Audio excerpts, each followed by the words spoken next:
So when you tell a joke to a peasant, he laughs 3 times.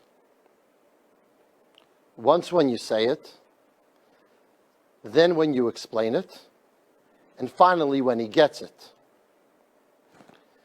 When you tell a joke to a nobleman because of political correctness, we can't say the country, he laughs twice.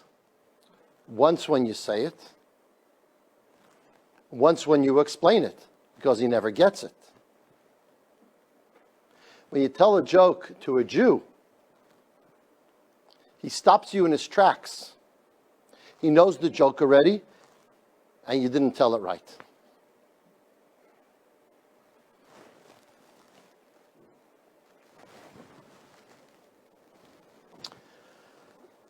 You know, I hear people lament often of where are we at? Are we like our grandparents, great-grandparents, the Jews of yore? What is the future for the Jewish people? How many Jews are disconnected, not involved?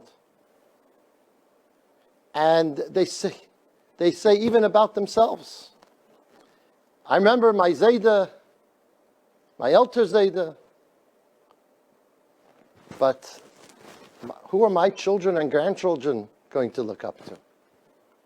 They feel that they don't actually fully represent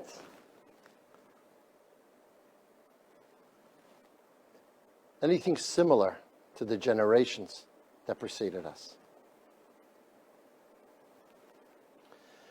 The question is asked, why do we blow the shofar? Such a primal, simple sound. You know, if your kids are upset and they start screaming, you tell them, say it with your words. Say it with your words. Why are you screaming it? But isn't that what we do when we blow the shofar? We scream. Why don't we just talk it through? Explain our feelings, pray. And this year, this question is magnified because we're not going to be praying, at least not as a community, which takes the quality of the prayers down. All we'll have is the primal sound of the shofar. So the Baal Shem Tov explains that the primal sound of the shofar expresses a language that everyone understands. You see, if we express ourselves in words, it's very much true that maybe we don't sound like our grandparents. But when we cry out with the pure sound of the shofar, that's exactly like our grandparents. It connects us to all Jews living today and all Jews who ever lived.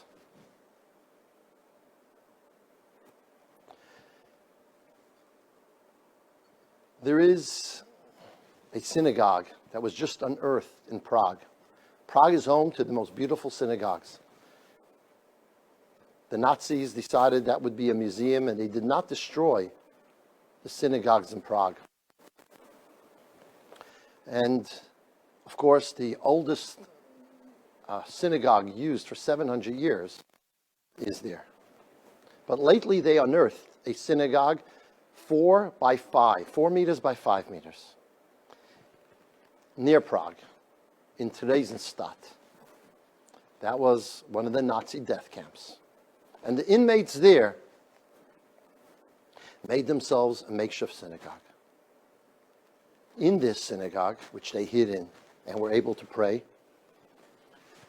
like in other synagogues, they engraved verses on the wall. On one wall is Dalef Nemiyat Oimed, remember who you're standing from before. On another wall, V'sechazena einenu b'shuvcha l'tziyim berachamim. May our eyes behold when we return to Zion. What a yearning that was for the Jews in that death camp. And on a third wall, there's engraved a verse from the Tachanun prayers. The verse says, V'chol zeis shimcha leishachachnu na'al tishkachenu. Nevertheless, regardless of everything that has befallen us, we have not forgotten your name. Please do not forget us. Imagine this engraved in that synagogue. You know, there was a time last year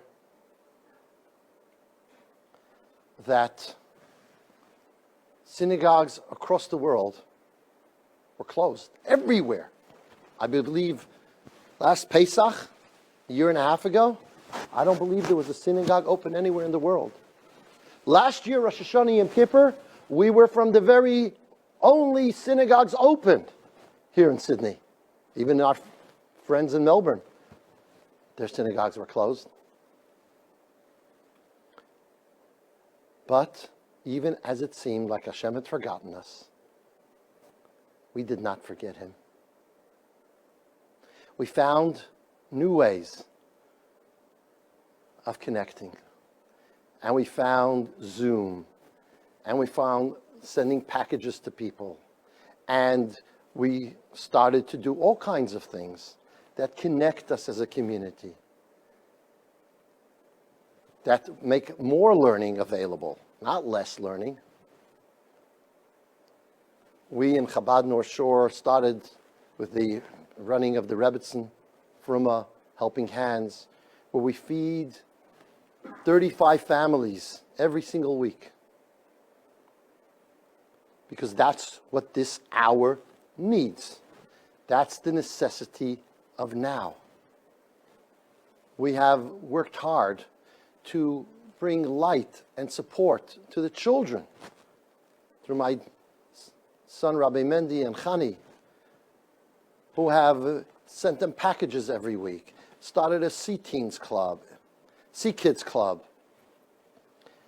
and all kinds of programs that engage and involve the children, even if it's over Zoom. We can clearly say to Hashem, V'chol zois, shimcha leishachachnu. Regardless of the challenge we have not forgotten you. Therefore we stand here today saying, No al tishkachenu, please do not forget us. Do not forget us.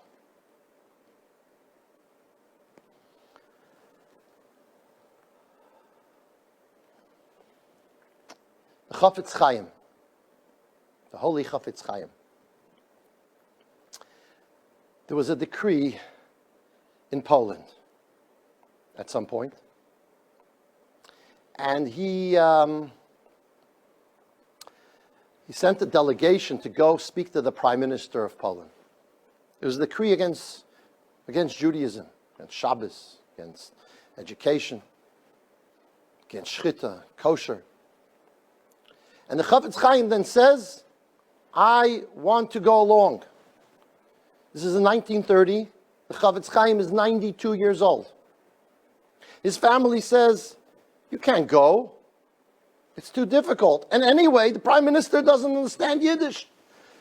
So you might as well put the words you want to say into a letter, which will be presented to him. What's the point of you going and speaking a language he doesn't understand? The Chafetz Chaim says, if you won't allow me to go, I'm going to go out into the street. I'm going to ask the first Jewish person I see to take me to Warsaw. So he went. He went the head of the delegation. When he came in front of the Prime Minister, the Chafetz Chaim says to the Prime Minister, and he starts speaking in Yiddish, and beseeching him for the community, against the decrees that seem to be coming upon them.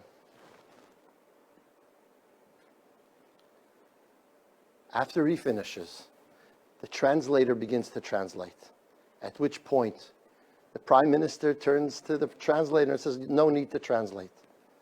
Even though I don't understand Yiddish, I understood every word. Give him what he wants.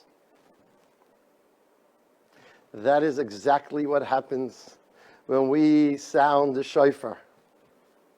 When we sound the shofar, it is a primal call from the depth of our heart to Hashem. And Hashem responds to us, give him what he wants. Because we express that whatever the situation, Shimcha lo shachachnu, we have not forgotten you. No al tishkachenu, he certainly does not forget us. And so therefore, my friends, the first call to action is to make sure that you go out into the parks on Rosh Hashanah, on Tuesday and Wednesday, to participate in hearing the sound of your soul, the sound of your neshama, crying out to Hashem, saying, Father, Father, hear my voice. Respond to my core essence that calls out to you, wanting to be part of you, connected to you. Wanted to be the Jew that I can be, and wanting you to give me the tools of good health and happiness and nachas and peace and parnasa and sustenance to be able to do your will. And when we do so, Hashem certainly responds to us, that he will bless each and every one of us with a good year and a healthy year, a year nachas of our children, a year we'll be finally rid of this COVID-19, corona, whatever you call it, a year of peace upon this earth. And so I say to you, how do we translate this sound, this primal sound of our hearts?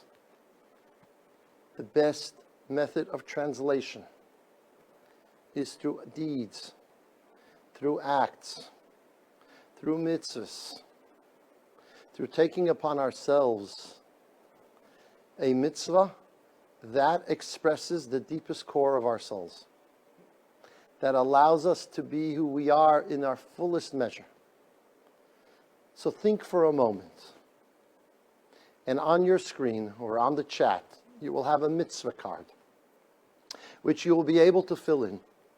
Send it in to us, and I will put it into the Aron Kodesh behind me for the duration of Rosh Hashanah, that it should be there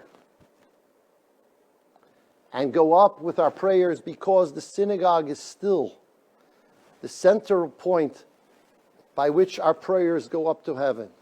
We are lucky too that we have a park right in front of Chabad where the shofar will be sounded. And so from the sounds of the shofar in the park will come through the synagogue and through the ark, the holiest place of the synagogue, directly to Hashem. So fill out those mitzvah cards. Take upon yourself something, a positive resolution for this coming year. And this becomes the vessel in where Hashem's blessings can reside for yourself and your family. And most importantly, it is the vessel by where and how the primal call that's in you and in so many Jews.